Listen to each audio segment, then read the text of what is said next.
Good morning. I'm Senator Orrin Hatch of Utah. Our nation is in the midst of one of the most critical debates in generations. It is a debate about the size, scope, and shape of our national government.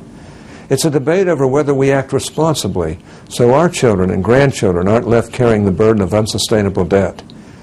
While the details of this debate change by the day, the fundamentals are clear. President Obama and his Democratic allies in Congress refuse to come up with a legitimate plan to confront our runaway spending that has left our country over $14 trillion in debt. He refuses to reform our near-bankrupt entitlement programs, all while pushing job-killing tax hikes. We've been down this road before, and Republicans will not go down it again. In 1990, Congress and the President struck a deficit reduction deal that combined spending cuts with tax increases.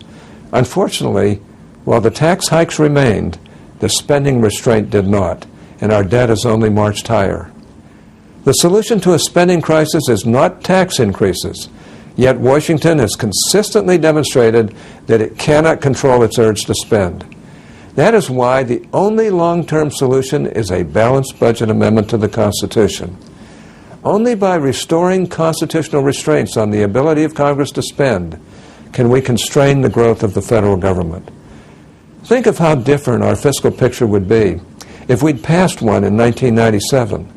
After a fierce debate, the balanced budget amendment to the Constitution that I introduced was defeated by just one vote in the United States Senate.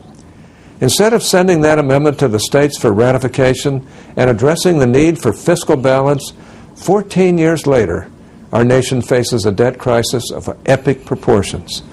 Our national debt has gone from roughly $5 trillion in 1997 to over $14 trillion today. That's more than $45,000 for every man, woman, and child in America. And that debt keeps growing. According to Congress's nonpartisan budget scorekeeper, the Congressional Budget Office, the nation's debt could reach an astonishing 101% of domestic product in a decade. With interest payments, that could reach over $1 trillion a year. The situation has only gotten worse after the Obama administration. In his first 2 years in office, discretionary spending has skyrocketed by 84%, including the failed stimulus, with spending reaching 25% of our nation's economic output. We haven't seen spending levels this high since World War II. This soaring debt is the number one issue I hear about from the people in my home state of Utah. As our economy continues to flounder and families across Utah and all of America are forced to cut back, Washington refuses to make the tough choices that will bring down our massive debt. They know that we need immediate spending cuts. They know we need to cap spending. They know we need a balanced budget amendment. Next week, we have an opportunity to set things right. In the Senate, all 47 Republican senators back a balanced budget amendment I've introduced with my colleagues Mike Lee and John Cornyn. It would require the President to submit and Congress to pass a balanced budget every year. And most importantly, it limits spending to 18% of gross domestic product and requires supermajorities in both houses of Congress to raise taxes. Unfortunately, last week, the White House dismissed a balanced budget amendment, saying it is not good for the economy and that our debt isn't a constitutional issue. The American people know better.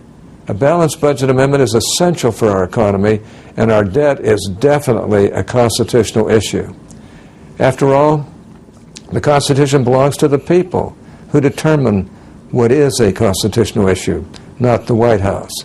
And if the debt isn't a constitutional issue, why is it that every state in the Union but Vermont has a constitutional balanced budget requirement? This kind of strong budgetary reform would put us on a path to fiscal health and would prevent this White House or any future White House from forcing more debt on the American people. The only reason this administration doesn't want a constitutional amendment is because they want to keep spending the American people's money. And the only reason congressional Democrats would refuse to pass it is because they know the people of this country would rise up and quickly ratify it. A balanced budget amendment makes sense. Its time has more than come. Now, Congress must act. Thank you for listening, and may God continue to bless America.